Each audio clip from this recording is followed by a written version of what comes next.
Ya estamos al aire. Muy buenos días, soy Adalberto Carvajal. Los saludamos en concreto. Hoy vamos a platicar con el maestro Adán Blanco Campas. Él es un panista de larga trayectoria, también ha sido un funcionario del sector educativo, fue delegado de la SEP en Colima, y pues con él es importante platicar de los temas del momento. Se me ocurren dos cosas para no agotar la paciencia y la movilidad de Adán Blanco. Lo que está pasando en el PAN, en el partido en el que él ha militado, y lo que está pasando en la educación, en el sector educativo en Colima, la profesión que él ha ejercido durante muchos años. Empezamos por el PAN, Adán. ¿Qué está pasando con la salida de Margarita? ¿A qué se debe? ¿Es respuesta al capricho de Ricardo Anaya por ser el candidato presidencial? ¿O cuál es la verdadera crisis que está enfrentando el Partido Acción Nacional? Adalberto, pues muy buenos días. Un agradecimiento por el espacio de estar aquí en concreto. Un gusto encontrarnos de nuevo en la comunicación y en el interés de que la gente esté bien informada, y un verdadero placer aún comentar los temas que nos apasionan, que en lo personal es el Partido Acción Nacional y el sector educativo. En el tema del PAN, tú, Adalberto, creo que hay que tener un panorama muy completo de todo lo que ha ocurrido antes, durante y probablemente después de la salida de Margarita. Quienes militamos en el PAN desde hace muchos años, y en lo personal quienes hemos estado administrando los procesos internos, y debo de decirlo para ubicar pues mi situación dentro de esta problemática, es que como directivo del PAN tienes que administrar el proceso interno desde el cuidado estatutario, desde el cuidado reglamentario, de las leyes estatales, las leyes federales, y se vuelve un tema muy complejo. Y que quienes hemos administrado algún tipo de este proceso, que en mi caso, déjame aclararlo, los he venido administrando desde el 2003 hasta el 2015, entonces digo que con certidumbre puedo comentártelo, estamos muy acostumbrados a que se den grandes y serias diferencias dentro del PAN. Recuerdo que un ícono del panismo, Carlos Castillo Peraza, renuncia al PAN en el Distrito Federal en su momento, algo que muchos panistas desconocen, pero que renunció precisamente por coyunturas muy similares a las de Margarita. Paoli Bolio, un distinguido analista, un gran intelectual yucateco, diputado federal por Acción Nacional, también renuncia en situaciones muy parecidas. El padre de Felipe Calderón, y bueno, podemos ir enumerando un sinnúmero de panistas distinguidos que han abandonado las filas. Entonces, los que hemos estado ahí, Adalberto, y que hemos administrado los procesos, sabemos que cada 3 o que cada 6 años tenemos situaciones muy complejas. Esta tiene una situación muy especial. La inercia, el gusto y la gran afición por moverse de manera independiente como que ha llegado a instalarse en el país. Me doy cuenta que al día de hoy hay cerca de 32 independientes, más los que se acumulen en lo que resta de esta semana. Entonces tenemos un movimiento independentista, por así decirlo, bastante interesante. ¿Y por qué Margarita llega a esta decisión? Yo la entiendo, le comprendo. Hemos trabajado con ella y la hemos acompañado durante muchos años, y llega a tomar la decisión porque al no encontrar opciones, al no encontrar espacios dentro de Acción Nacional, pues no tuvo otra más que por dignidad alejarse de las huestes del partido. Es algo doloroso, indudablemente, Adalberto, pero lo hace porque ella sabía que el fin de semana pasado, el domingo en especial, era el último día para que se registraran los candidatos independientes. Afortunadamente, el Instituto Nacional Electoral amplía una semana más por los sismos el registro de independientes. Entonces, lo que ella decía es, definamos el método antes de ese domingo para, si yo no entro en la jugada, pues entonces tener opción de registrarme como independiente. Lo que le decía Ricardo Anaya es que no podían tomar ninguna decisión en ese sentido porque efectivamente nuestros estatutos marcan que tiene que ser hasta final de año esto, pero por supuesto que en un sentido común, en una lógica, eso implicaba decirle a Margarita, espérate de aquí a diciembre, enero, y en enero ya te digo, ¿sabes qué? Pues no alcanzaste ese espacio y opción de Margarita para registrarse por la vía independiente, pues ya no lo iba a tener. Y es por eso que ella finalmente toma esa decisión. Como estrategia de lucha interna en el partido, me parece un poco pues inocente, ingenua esta postura de Margarita, porque pues le avisó la jugada, ¿no? Le dibujó la jugada a su rival, y lo que procedía para Ricardo Anaya pues era evidentemente forzar su salida y tratar de tener un contendiente menos para esta candidatura. Indudablemente, Adalberto, indudablemente que es una decisión muy dura para el PAN. Creo que deja con 3 patas al Frente Ciudadano, aun cuando lo querramos negar, pero lo deja cojo en realidad. Pero te voy a comentar algunos datos que trae la licenciada Margarita. Y bueno, en el tenor de que sigo siendo panista, ¿no? Margarita, por supuesto que sabe tomar decisiones. Margarita es una mujer que durante 33 años manejó el tablero electoral, manejó estadísticas, manejó mapas electorales. Entonces, por supuesto que ella sabía lo que representaba su salida. Obviamente, desventaja para su probable candidatura, pero tomó el reto, y tomó el reto porque ya no tenía ningún espacio en el equipo actual que conduce las filas del PAN. Pero hay un dato muy interesante, Alberto. Hay una encuesta muy seria que coincide con todas las otras que se han hecho, donde Margarita tiene una preferencia avasalladora dentro de las propuestas de Acción Nacional. Está muy por arriba.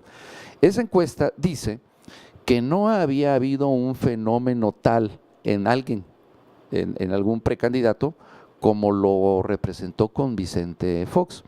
Esta encuestadora, cuando tiene los resultados, pide ser él quien personalmente a Margarita le entregue los datos y a su equipo, y le informa que ante la llegada de los resultados y cómo Margarita se disparaba del resto de los candidatos, veía con muy altas posibilidades de que Margarita Zavala es un producto muy vendible con partido y sin partido. La preferencia estaba sobre el 33.4% a favor de, 32.4% a favor de Margarita, 33.6% con Andrés Manuel López Obrador, un punto porcentual de diferencia, en tanto que el PRI estaba muy lejano con un 18% más o menos. Estamos hablando de que Margarita todavía identificada con Acción Nacional. Una vez que sale y que anuncia su retiro y su vida independiente, mira lo que presentan ahora los datos. Andrés Manuel se sostiene con 33, Margarita aparece con 22 como independiente, y el candidato que vaya a ser de Acción Nacional aparece con 14. Y bueno, el PRI aparece un poquito más abajo, y el montón de... Si le pone nombre a Ricardo Anaya, quién sabe sí, a dónde quede. Sí, se hizo con Ricardo Anaya. Ricardo Anaya aparece con un 14%. Entonces, la elección con Margarita fuera se abre en cuartos. Entonces, la apuesta inteligente, más allá de lo que se esté comentando en este momento, y que digo, entiendo a Margarita, es apostar porque la elección se abra en cuartos. Y si la elección se abre en cuartos, Adalberto, el escenario político futuro de México puede presentarse muy, muy interesante. Indudablemente que López Obrador en este momento tiene la gran ventaja, pero al abrirse Margarita con 22% en este momento fuera del partido, es un gran impacto para el resto de los partidos políticos. La apuesta entonces es, y es algo público, Adalberto, que todos estos independientes, 32 independientes, empiecen a ver a Margarita como una opción viable. Estamos hablando de cerca de un 16% de gente que está con los independientes, un 10% que todavía hay indeciso. Entonces estamos hablando de muy altos puntos porcentuales que pueden inclinarse o bien con López Obrador, o bien con el PRI, o bien con Margarita. Entonces el escenario se vuelve muy, muy complejo. Tendría que crearse en el PAN, bueno, no en el PAN, sino en esta ala que apoya a Margarita Zavala, pues lo que está pasando en el PRI, que hay una cargada por José Antonio Mide, que tendría que haber una tendencia hacia la declinación de candidaturas independientes para ir fortaleciendo su proyecto. Lo que dices, Adán Blanco, es interesante en el sentido de los porcentajes que representaba antes y después de salirse del PAN Margarita Zavala como aspirante presidencial, porque había habido muchas lecturas que la descalificaban en razón de diversos factores. El primero, pues que es la ex primera dama, ¿no? La esposa de Felipe Calderón, que aunque haya sido presidente de la República, pues como todos los mandatarios que hemos tenido en la historia de este país, terminan con un cierto desgaste, y que se apostaba, incluso se señalaba que esto era una especie de reelección virtual, ¿no? Una vuelta del caudillo, como ocurrió con Obregón, pero a través de la figura de su esposa. Se decía que el modelo de candidatura femenina pues ya había demostrado su inviabilidad de triunfo en Estados Unidos con el caso de Hillary Clinton, y que en México estaba marcando una tendencia que había que acatarla. Y también se decía que este experimento de Felipe Calderón de postular una mujer y pretender que una mujer sea presidente de la República, ya lo había llevado al laboratorio hace 6 años con Josefina Vázquez Mota, y que no funcionó, que se fue el PAN al tercer lugar. Llama la atención estas cifras que tú estás ahora citando, porque parecía ir contra toda esta lógica de los factores que te mencionaba. Y es que va en contra de toda esa lógica, Adalberto.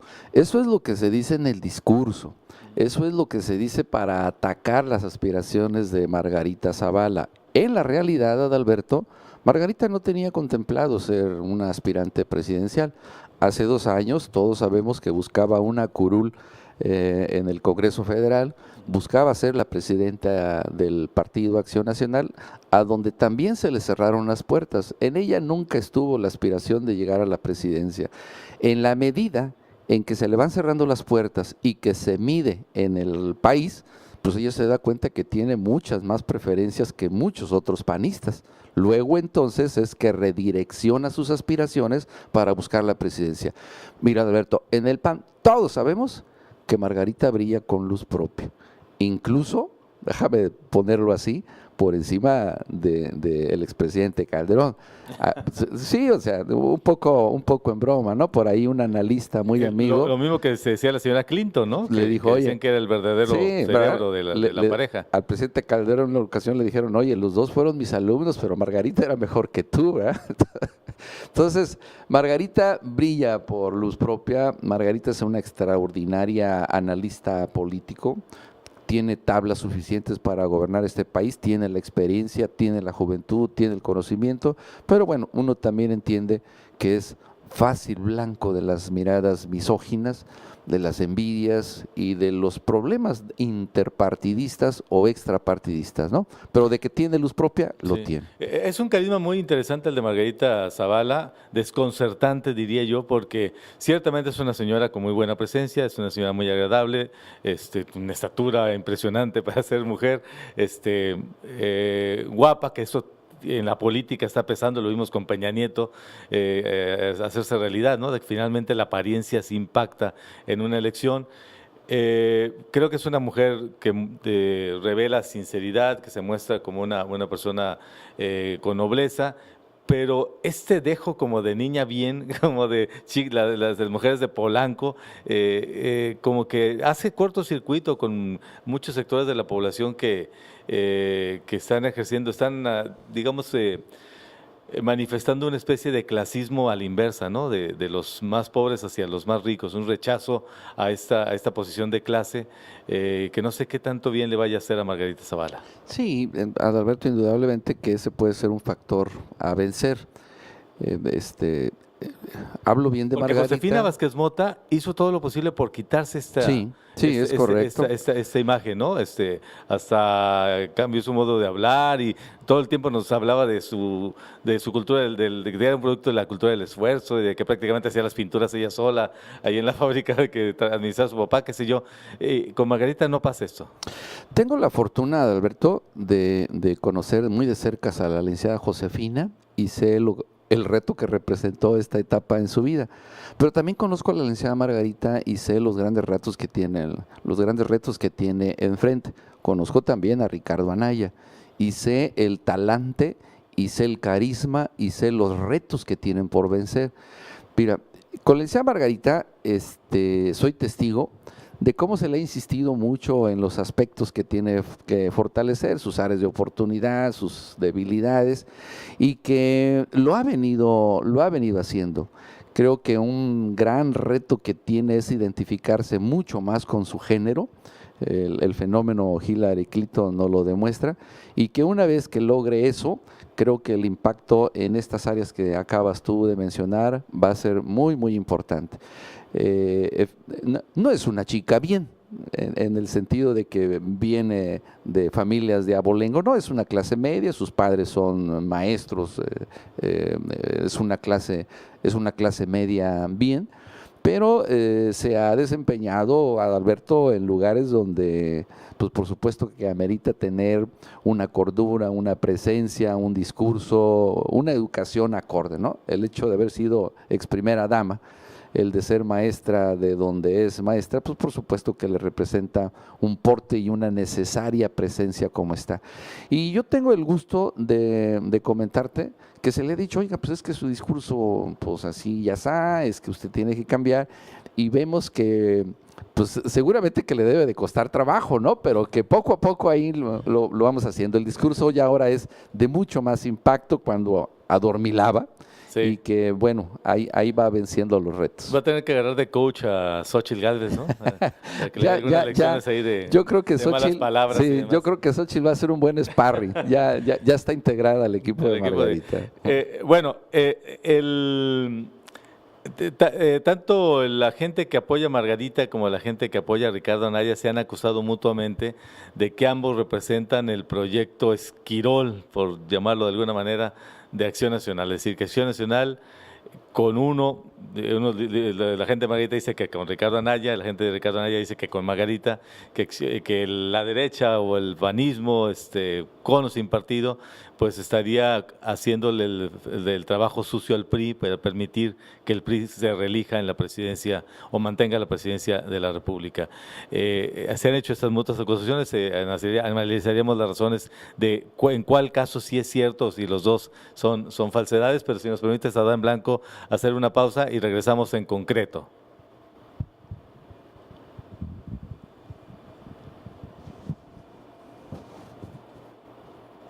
Sí, vamos a ver. Y entonces, ¿cómo Consienta a su mascota. La atención que su mascota se merece la encuentra en Veterinaria y Alimentos Morelos. Atención al 312-31-24207. Veterinaria y Alimentos Morelos. En Morelos 96, en el centro. El Fogón de Comala. Comales de carne asada, pollo, tatemado, champiñones y chorizo. Quesadilla, sope, chilaquiles verdes y colimotes, también enfrijoladas y huevos al gusto. El Fogón de Comala, en 5 de mayo número 46 en Comala, Colima, a espaldas de la Presidencia Municipal. Abrimos de 7:30 a 2 de la tarde, descansamos los martes. Teléfono 307-2464.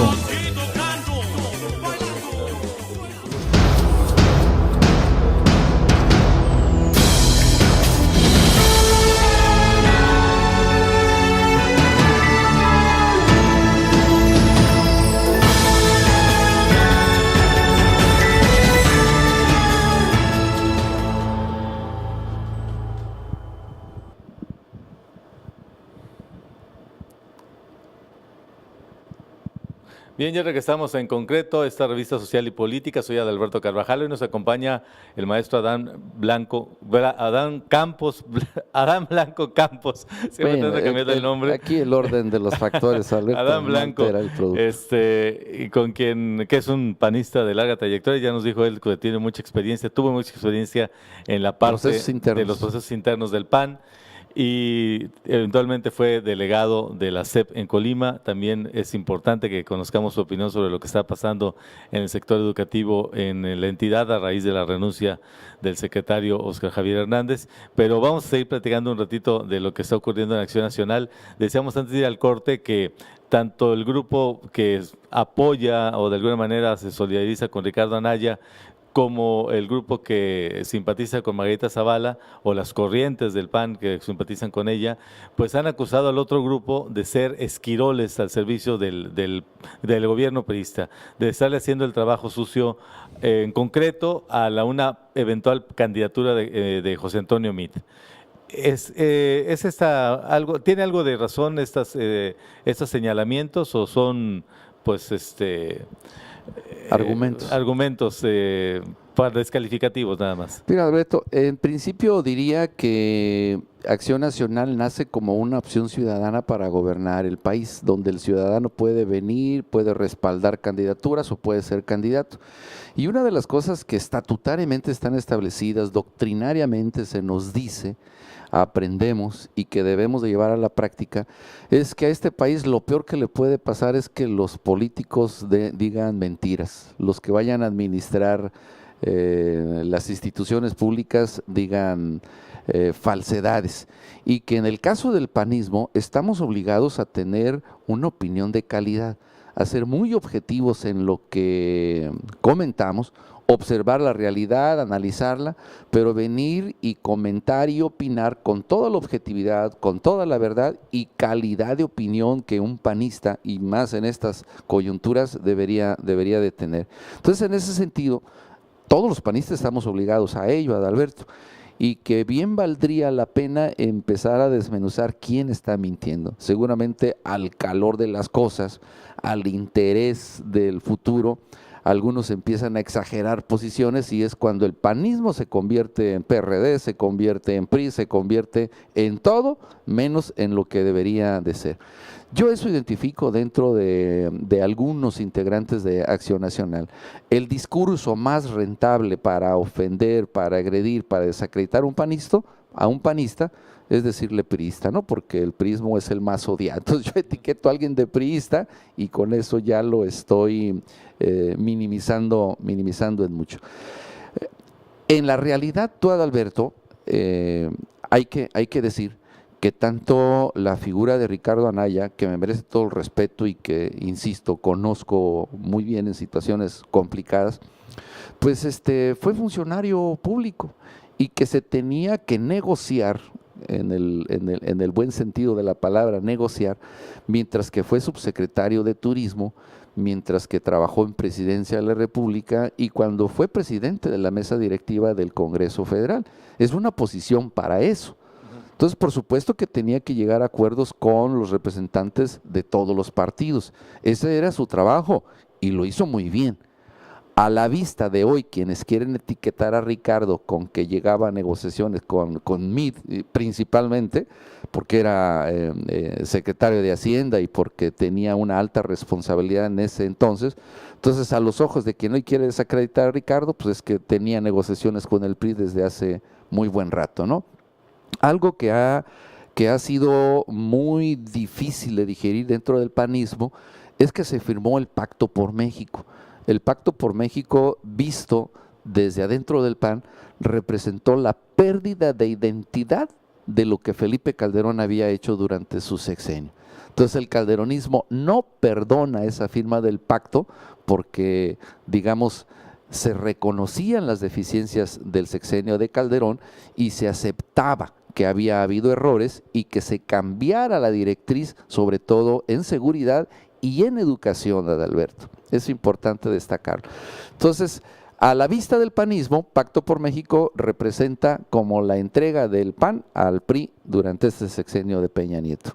Mientras que con el lado de Margarita, pues bueno, José Antonio Meade, por supuesto que es una persona que rescata Felipe Calderón, que lo hace subsecretario de Hacienda, posteriormente lo hace secretario, pues por las credenciales que trae José Antonio Meade, Adalberto. Aquí también hay que reconocer las fortalezas de cada uno. José Antonio Meade es un egresado de Harvard, al igual que una gran parte del equipo de Felipe Calderón en aquellos años. No sabemos si echarnos a correr cuando llega uno de Harvard, ¿no? Bueno, ¿verdad? Pero llega sin credenciales partidistas, es interesante aquí, Adalberto. Llega sin credenciales partidistas y es una gente formada en el calderonismo y que hoy esté aquí responde a variables macroeconómicas que en estos índices y en estos lugares se deciden más por otras cosas que por influencia partidista. Si revisamos los últimos secretarios de Hacienda, tú verás que no ha influido necesariamente el color del partido, ¿no? Carstens, por ejemplo. Y bueno, y así puedo mencionar a muchos otros más, donde la estabilidad financiera, las variables macroeconómicas definen quién estará en Hacienda. Por eso Luis Videgaray es que salió tan rápido de ahí, por lo que representaba, ¿no? Y entonces José Antonio Meade, pues se dice que hoy es una opción para el PRI, una vez que modifican sus estatutos y una vez que José Antonio sigue trabajando y funcionando muy bien en el equipo de Peña Nieto. Bueno, a los ojos ahora de los analistas y de esta ala del PAN, eso representa como que si fuera la continuidad del calderonismo, que el calderonismo se entregó a Peña Nieto, cuando hace algunos meses todos decíamos que Ricardo Anaya era el chico maravilla y que el calderonismo ha sido el mejor sexenio que México ha tenido y que ahora de la noche a la mañana, a punto de que vengan las elecciones del 2018, pues el joven maravilla es deplorable y la licenciada Margarita también no es opción. Entonces, creo que más allá está el enojo de que uno u otro equipo quieren llegar a tener el control del partido y de presidencia de la República, ¿no? Muy interesante lo que nos está contando Adán Blanco, porque eso habla pues de lo que pasa al interior del PAN, de lo que piensan los panistas, que ciertamente tienen una mentalidad política muy distinta a la que domina en la mayoría de los analistas, que es que estamos formados con los parámetros del PRI. La verdad es que hemos aprendido a leer la realidad política de este país desde la tradición y desde los usos y costumbres de los priistas, y nos resultan desconcertantes, nos resultan inéditos escenarios como este, de que haya un aspirante presidencial, en el concreto José Antonio Meade, que haya trabajado para un presidente panista como Calderón y que ahora trabaje en el mismo cargo, además, para el presidente Peña Nieto, que es del PRI, que representa otra posición, otra tendencia en la política nacional. Entonces, sí, no sabemos de pronto cómo analizarlo, pero también lo complicado va a ser entonces traducir estos perfiles, tanto el de Margarita como el de Ricardo Anaya, suponiendo o dando por hecho que Ricardo Anaya termine siendo el candidato del PAN y Margarita la candidata independiente de esta posición sin partido, pero que pues muy clara entre una especie de centro derecha. ¿Cómo la clasificaríamos? ¿Qué nombre le pondríamos a eso? Bueno, eso está muy bien definido en los estatutos del PAN, Adalberto. Para nosotros no representa un problema, ya eso se definió en centro izquierda desde hace mucho. Dentro de los principios de doctrina así está establecido. Incluso como democracia cristiana. Incluso como democracia cristiana, que está mucho más cerca de la izquierda que de la derecha, ajá, entendiendo los conceptos como tradicionalmente los hemos venido entendiendo. Lo que yo digo ahora es que, bueno, ya hablar de centro, hablar de derecha e izquierda, ya no nos dice mucho, Adalberto, porque los izquierdistas hacen mucho de derecha, sí, los de derecha hacen mucho de izquierda y los de centro pues hacen de una sí, a veces y otra cosa. Las izquierdas más revolucionarias resultan de un conservadurismo en temas como terrible género o diversidad sexual que no comprendes, y a veces la derecha luego nos sorprende con algunas posiciones muy de avanzada en ciertos temas también, pero reaccionarios en otros. Creo que sí, las etiquetas ya salen sobrando, pero la oferta política pues va a ser determinante. ¿Qué ofrecerá Ricardo Anaya y qué ofrecerá particularmente Margarita Zavala? Me intriga, porque significa que va a regresar esta lucha frontal, esta guerra contra las drogas que encabezó su esposo Felipe Calderón. Significa que va a pactar, va a sacar el Bester Gordillo de la cárcel y va a pactar con el magisterio y revertir la reforma educativa, que nos decías tú mismo eran las dos posturas del calderonismo que se criticaron tácitamente con las reformas estructurales. ¿Qué ofrecerá Margarita Zavala y cómo lo va a vender al electorado? Porque finalmente estamos hablando de un mercado, ¿no? De mercado de votos. Definitivamente el escenario se vuelve bastante interesante, Adalberto. En el caso del panismo no es difícil presentar una oferta porque ya la tenemos en documentos. A partir de esos principios, pues desplegar toda la plataforma electoral no será muy complejo. Creo que sí habrá un atorón interesante en mezclar lo que el PRD quiere que se realice en el país y lo que el panismo doctrinalmente puede aceptar. En el PAN hay muchos compañeros que continúan viendo la realidad y el mundo de manera diferente a como hoy las instituciones han dicho que se tiene que caminar, ¿no? Por ejemplo, el tema del aborto, el tema de los matrimonios o de las uniones, este tipo de figuras, ¿no? La diversidad que hay en esto. El PAN lo tiene muy definido, el PRD lo tiene muy definido, pero en algunas de ellas seguramente que habrá enfrentamientos muy serios. ¿A dónde canalizar los recursos públicos? El PRD, por ejemplo, empuja que tiene que hacerse una inversión multimillonaria en subsidios, en asociaciones o en ayuntamientos o en estados que de manera subsidiaria van a venir funcionando en el país. El PAN no. El PAN coloca las finanzas públicas en las instituciones para que a partir de ahí se desgajen y se descarguen hacia las asociaciones. Entonces esos temas se van a volver bastante complejos para elaborar la plataforma electoral. Pero yo digo que Margarita y Ricardo no pueden hacerse bolas en presentar la oferta educativa.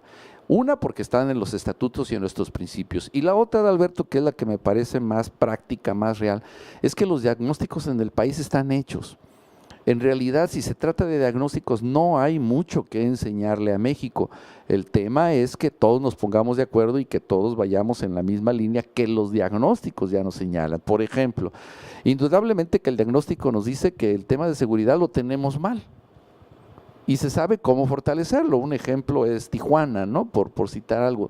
Lo que pasó con Tijuana durante el calderonismo fue visto en todo el mundo como el gran cambio, como la gran maravilla. Bueno, se dejó de hacer eso y hoy Tijuana está con los peores índices de criminalidad antes de que lo tomara el calderonismo.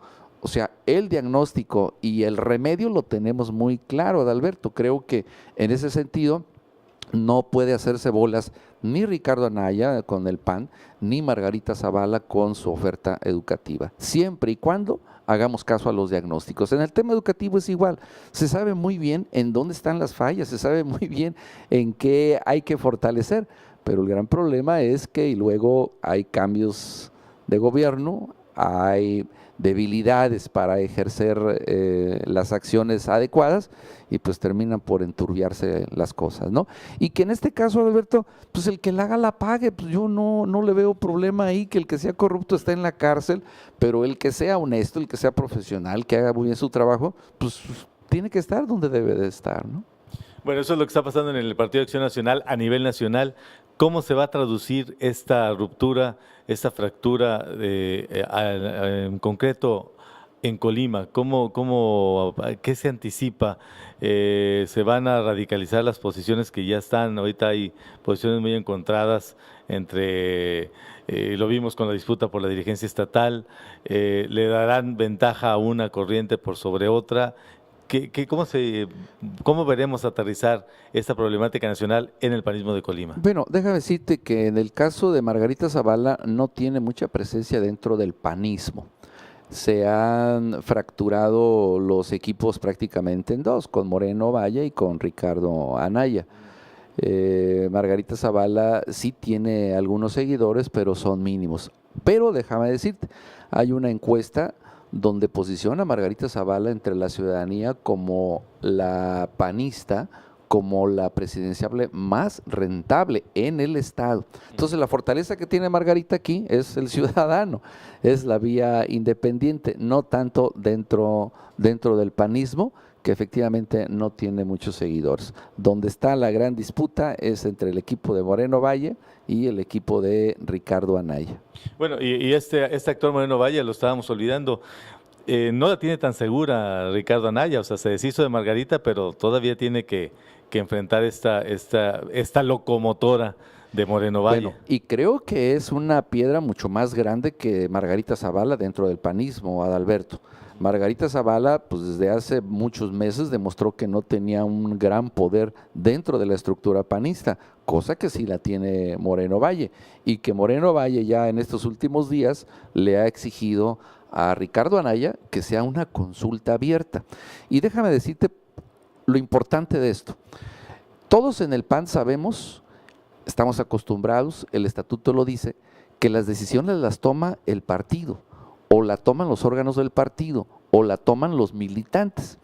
Entonces, con esta figura de PRD, MC y PAN, los órganos del partido no van a decidir, el panista no va a decidir, los militantes no van a decidir, entonces se vuelven decisiones cupulares. Entonces, para el panista de a pie, para el panista de grupo, para el panista que ya ha tenido los beneficios de estar en el poder y también los daños, pues le resulta muy complicado entender cómo es que ahora las decisiones van a ser totalmente cupulares cuando la tradición panista es que hay encerronas y hay discusiones y hay sombrerazos, pero las decisiones se toman dentro del partido. No las toma el PRD, no las toma MC, como pareciera ser que en esta nueva coyuntura se van a dar. Y ahí va a ser, pues, a ver cómo les toca, ¿no? Bueno, Moreno Valle dice no, Moreno Valle dice, a ver, que las decisiones las tome el partido. Entonces creo que es más piedra del zapato Moreno Valle que Margarita Zavala. Y finalmente, que haya dos candidatos salidos del PAN, el del PAN, que podría ser Ricardo Anaya o Moreno Valle, Margarita Zavala. ¿A quién le ayuda más desde tu perspectiva, Adán Blanco? ¿A López Obrador como dirigente de Morena, que lleva pues una cierta ventaja, algunos dicen que en caballo de Hacienda, aunque ya hemos visto lo que le ha pasado a López Obrador en otras coyunturas, que luego lo tumban del caballo a veces de mala manera, y el PRI, pues que está como a las caiditas esperando que la pulverización, la atomización de la oposición termine favoreciéndolo y ganen hasta por cansancio? ¿A quién le favorece más? ¿A quién crees que le vaya a restar posibilidades? ¿A López Obrador o a el candidato del PRI? Yo creo que con los datos que tenemos ya podemos confirmar que el ganón es López Obrador. El PRI muy difícilmente crece. Creo que el estigma y el odio que tiene ya la población por el PRI le ha costado mucho, y que en estas encuestas recientes no se ha visto que puedan crecer un poco más de lo que tiene, y que López Obrador se mantiene en realidad un voto duro muy, muy definido, y que en estos últimos meses por el conflicto en el PAN ha venido despuntando hasta 3 puntos más de las mediciones originales. Entonces, en lo personal, Alberto, creo que el ganón con todos estos escenarios hasta ahora viene siendo el PG. Que déjame decirte, conociendo el comportamiento de los gobernadores priistas y panistas y de cualquier otro partido que no sea afín a López Obrador, pues seguramente que se va a repetir la fórmula de las 2 elecciones sexenales anteriores. Muy difícilmente van a dejar llegar a López Obrador, porque no es muy claro, no es muy objetivo en su toma de decisiones. O sea, se la paga el bueno como el malo, como el regular, con tal de legitimarse.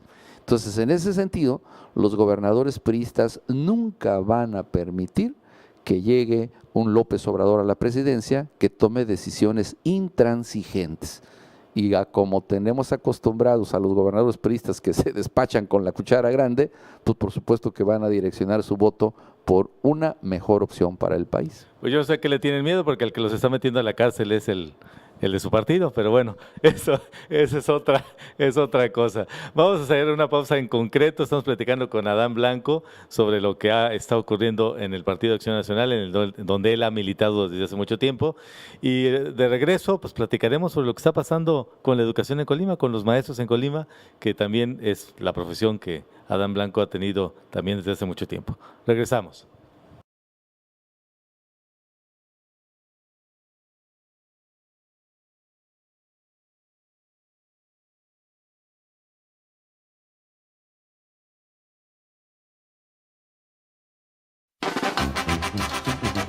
Consienta a su mascota. La atención que su mascota se merece la encuentra en Veterinaria y Alimentos Morelos. Atención al 312-31-24207. Veterinaria y Alimentos Morelos. En Morelos 96, en el centro. El Fogón de Comala. Comales de carne asada, pollo, tatemado, champiñones y chorizo. Quesadilla, sope, chilaquiles verdes y colimotes, también enfrijoladas y huevos al gusto. El Fogón de Comala, en 5 de mayo número 46 en Comala, Colima, a espaldas de la Presidencia Municipal. Abrimos de 7:30 a 2 de la tarde. Descansamos los martes. Teléfono 307-2464.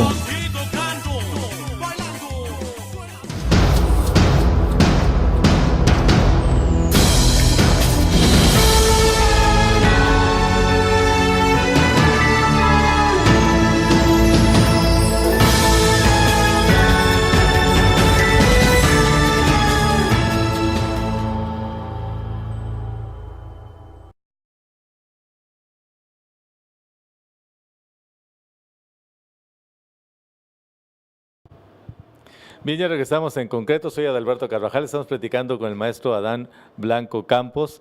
Estuvimos platicando en la primera parte del programa sobre la problemática del Partido de Acción Nacional, motivada por la renuncia de Margarita Zavala y una serie de otros cuadros distinguidos que se han ido también con ella, pero ahora pues hay una coyuntura educativa de la que queremos platicar con el profesor maestro Adán Blanco, motivada o más visible ahora con la renuncia del secretario Óscar Javier Hernández y que deja como encargado del despacho a Jaime Flores Merlo.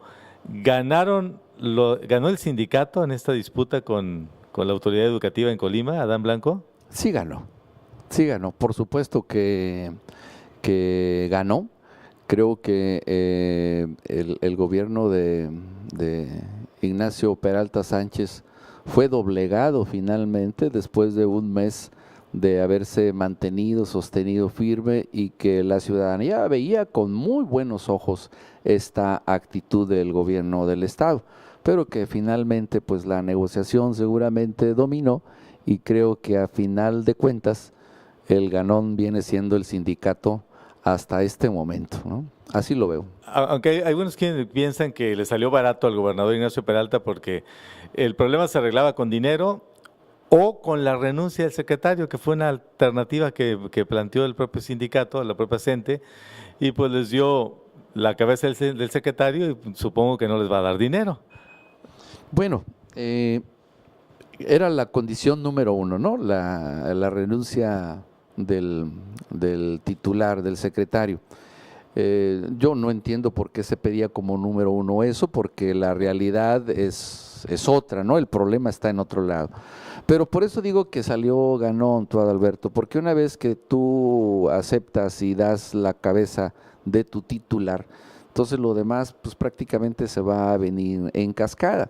Hay que ver aquí de qué tamaños están hechos el gobierno del estado y de qué tamaño van a ser las negociaciones y los arreglos con el Congreso Federal, con la Auditoría Superior de la Federación, que en realidad son quienes están pidiéndole cuentas al gobierno del estado, y que el gobierno del estado baja esa información a la Secretaría de Educación, y que la Secretaría de Educación viene apretando a todos los maestros y a todos los sindicatos en el país.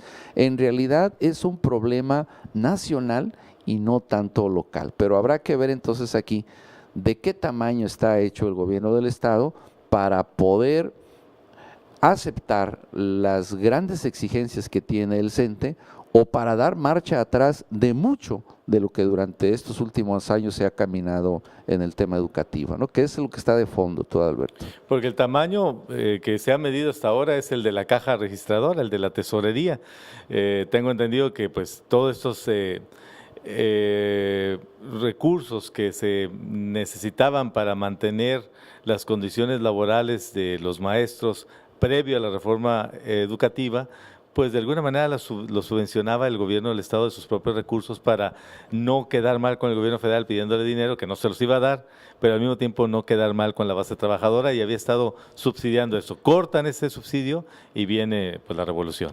Mira, yo creo que son varias cosas, Adalberto, Y en la medida en que todos estemos con la información correcta, creo que deberíamos de ir tomando también las decisiones adecuadas y ayudar en ese sentido. Otra vez, lo mismo que en el escenario político, los diagnósticos se tienen. En el caso de Colima y en el país se sabe muy bien cuáles son las debilidades, cuáles son las fortalezas, cuáles son las áreas de oportunidad.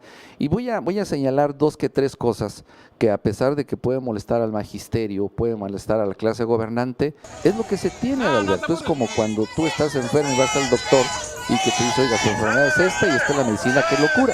Si no se toma esto, pues su enfermedad va a empeorar.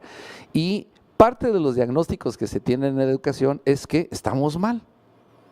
En el tema educativo estamos mal, en calidad educativa andamos mal, en ejercicio, en aplicación de los recursos andamos mal, en formación de maestros andamos mal, en contratación de nuevos maestros pues andamos mal. Entonces digo, con estas 4 variables uno puede decir, pues hay que arreglar lo que está mal.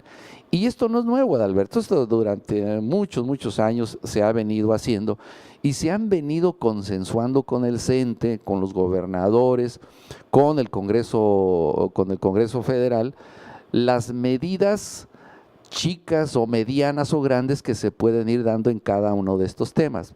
Voy a precisar un solo dato. Los exámenes internacionales y nacionales nos dicen que nuestros chicos no saben matemáticas, no saben español. Luego entonces hay que arreglar eso.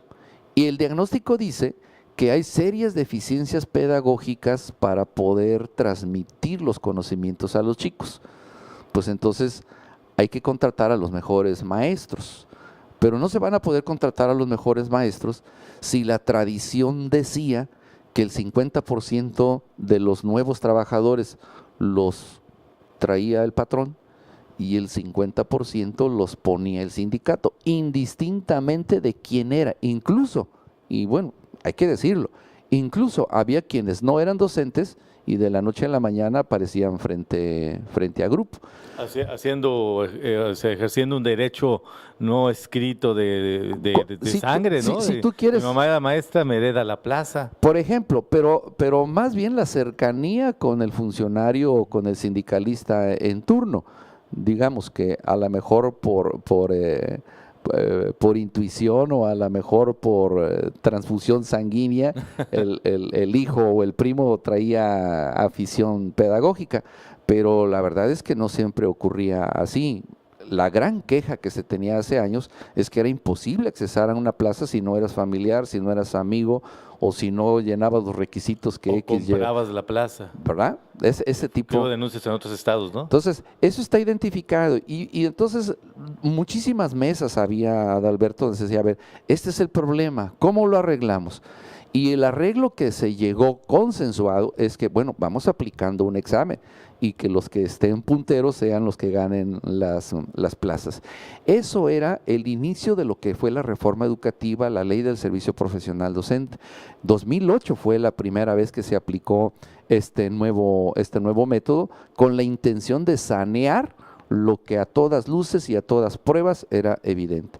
Algo que resultó aquí, Adalberto, es que a los únicos que se les permitía hacer el examen eran a los egresados de las escuelas normales del país, cosa que a la vista del ciudadano, a la vista de los estudiantes universitarios, a la vista de la Constitución, a la vista de derechos humanos, era ilegal. Y hubo unas presiones enormes en aquellos años para que la convocatoria se abriera a los universitarios, cosa que a mí me da mucho gusto que hoy ya esté aplicando. Hoy un pedagogo, hoy un maestro en educación de cualquier universidad pública o privada puede venir y aplicar examen en este concurso de oposición, que déjame darte el dato. Han sido los que han sacado mejores resultados que los egresados del ICENCO. Y aparece un segundo dato aquí. Hay que reformar las escuelas normales. Una, pues porque ya no hay plazas, ya no hay chambas para nuevos maestros. Y la otra es que pues no estaban dando el ancho que el país requiere. Entonces hubo también mesas interminables para que esto ocurriera. Esto es parte de lo que la reforma educativa que implementa este sexenio se firmó en el Pacto por México, aquello que platicábamos hace un momento. Y que bueno, no ha podido cristalizar como debió de haber sido y que hoy es parte del conflicto que nos tiene acá. Se quiere regresar al 50% de las plazas entregadas por el sindicato, 50% entregada por el patrón, pues porque en realidad es un poquito complejo este procedimiento, Sí. ¿no? Mucha gente con la que he platicado, incluso maestros, gente que está en el sector, dicen, la perspectiva de los maestros es que nos están quitando derechos. Hay una serie hasta de usos y costumbres, ¿no? Que nos beneficiaban, tradiciones en el magisterio, esto de irse a la costa para ganar un sobresueldo antes de jubilarse y poder retirarse con el mayor monto posible, una serie de cuestiones que el servicio médico particular, que pues ya resulta, ya ni los bancos lo tienen, por ejemplo, ¿no? Era lo que veíamos en los bancos y en el magisterio estatal, el de la 39. Este tipo de cuestiones que han ido desapareciendo o que se inhabilitan en la práctica porque no hay recursos para ejercerlos. Y por otra parte, la sociedad que ve al magisterio como un sector privilegiado y todas las peticiones que ellos llaman derechos, pues como si fueran concesiones graciosas del poder soberano, del gobernante. ¿Cuál es un panorama más equilibrado? ¿Cómo deberíamos ver esto con cierta serenidad, imparcialidad? Bueno, el hecho es que todo el mundo tiene derecho a tener un trabajo y bien remunerado. En el caso del magisterio, que efectivamente creo que es un sector privilegiado, dadas las condiciones del país, un sector donde tradicionalmente se tenían vacaciones de cerca de 2 meses, hoy 1 mes y cacho, vacaciones constantes durante lo largo del ciclo escolar, donde se elaboraba 180 días, después 185 y 200 días, y se te pagaban 365 días. Evidentemente que desarrolló una percepción de que el Estado tiene que estar a mi servicio y mi zona de confort pues no debe de ser limitada.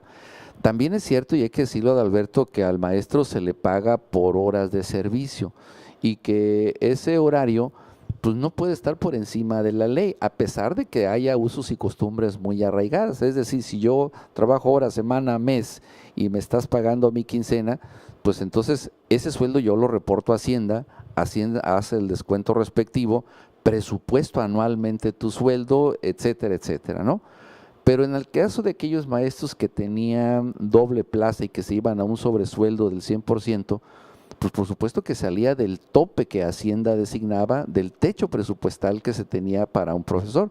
Es decir, si yo gano 10 pesos bajo mi tiempo completo, perdón que lo presente así, 10 pesos, ¿no?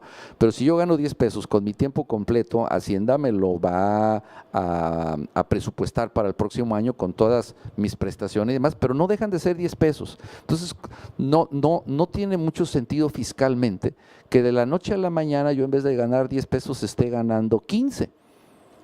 ¿Cómo justifico presupuestalmente, fiscalmente, que de 10 pesos pase yo a 15, pero además de que no quiera que se me haga ningún descuento correspondiente? Entonces, cuando la Auditoría Superior de la Federación, cuando el Congreso Federal empieza a revisar, los partidos políticos en el Senado y en el Congreso Federal empiezan a observar este tipo de situaciones y que ven que está en todo el país y que ven que hacen falta recursos para nuevas plazas en otro lado, para infraestructura, para desarrollo de escuelas, es que empieza a ver el apretón del cinturón a todos los maestros federalizados o estatizados, porque evidentemente, Adalberto, que esto a los ojos de cualquier contador es desviación de recursos. De algún lado están saliendo los dineros que no están presupuestados. Efectivamente, el maestro es el primero en renegar porque como sus derechos son así, pero la otra parte está en que una desviación de recursos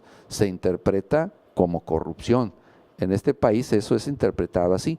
Y lo que ha venido ocurriendo en Colima, que es la misma película en el país, es que han empezado a aparecer muchas desviaciones de fondos, chicas, medianas o grandes, y que hoy la Auditoría Superior de la Federación, a presión de los partidos políticos en el Congreso, están pidiendo cuentas claras a los gobernadores. Es el problema estructural, nos lo ha definido muy bien, nos lo ha descrito muy bien Adán Blanco, que le recuerdo fue delegado de la SEP en Colima en el sexenio de Calderón o de Fox, de Calderón. Y bueno, pues conoce obviamente la situación. Ese es el problema estructural. El problema político casi personal que tuvieron los secretarios generales de ambas secciones del CENTE con Óscar Javier Hernández, ¿fue responsabilidad de Óscar Javier? ¿Hizo mal las cosas? ¿No fue lo político que tenía que haber sido? Bueno, evidentemente que es una posición política y hay que tener los oficios ahí. El escenario, las armas con las que contaba el maestro Óscar Javier, pues también eran muy, muy limitadas para poder operar como el CENTE hubiese querido que se operara. Yo quiero separar esto del carácter de Óscar Javier o el empuje sindical del CENTE y lo quiero llevar al terreno de lo estructural, como lo señala Alberto. Dentro de todas estas modificaciones, cambios que ha habido, empujes durante el calderonismo y ahora con Peña Nieto, es esta ley del servicio profesional docente que obliga a que los nuevos maestros pasen por un nuevo proceso, que haya un nuevo contrato de trabajo, etcétera, etcétera. Pero también obliga a otras cosas que luego aparecen con letra pequeñita ahí.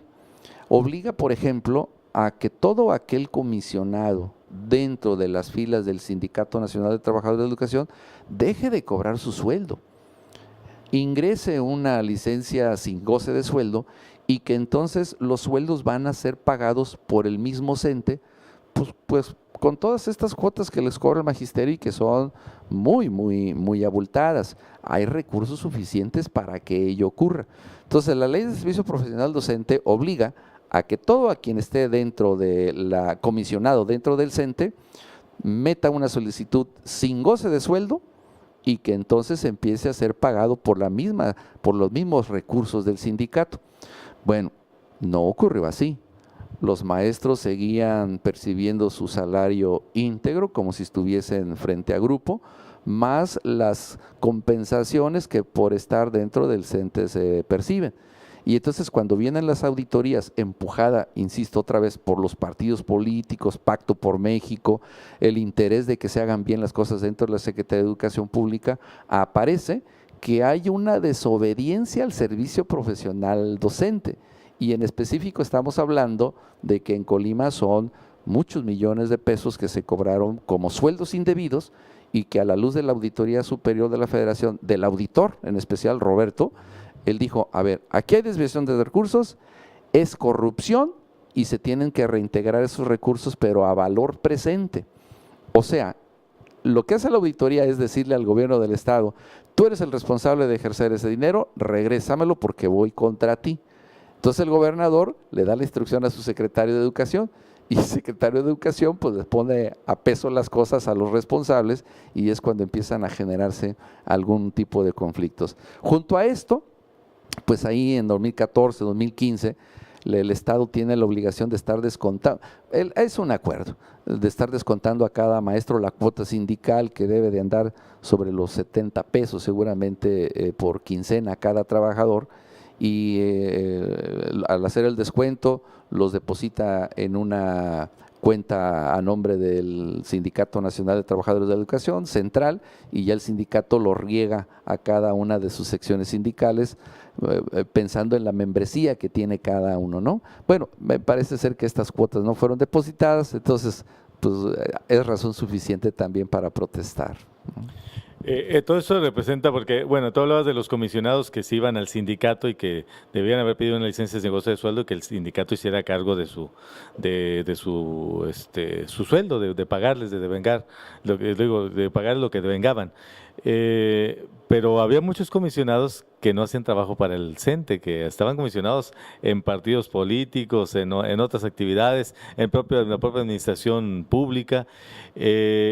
Estos comisionados representan un pequeño ejército electoral para el Partido Revolución Institucional en concreto.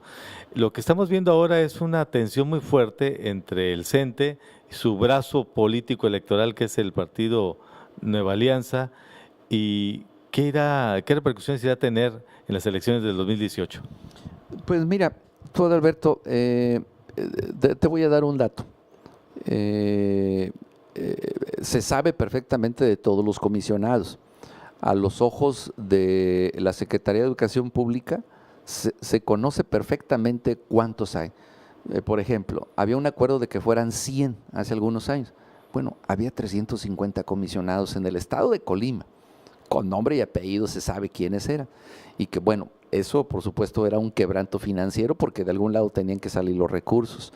Y centrando la pregunta tú, Adalberto, evidentemente que van a llegar a acuerdos, ¿no? Ya lo veo venir y yo creo que PANAL de nuevo vuelve a trabajar junto con el Revolucionario Institucional.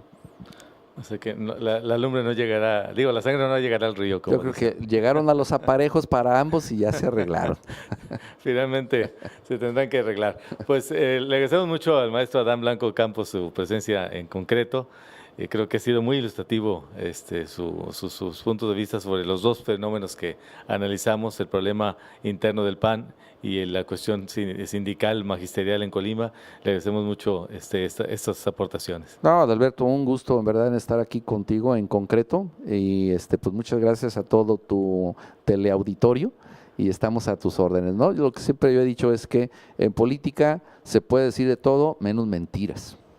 Recuerden ustedes, estamos en las redes sociales y nos vemos aquí el próximo martes. Soy Adalberto Carvajal, muchas gracias.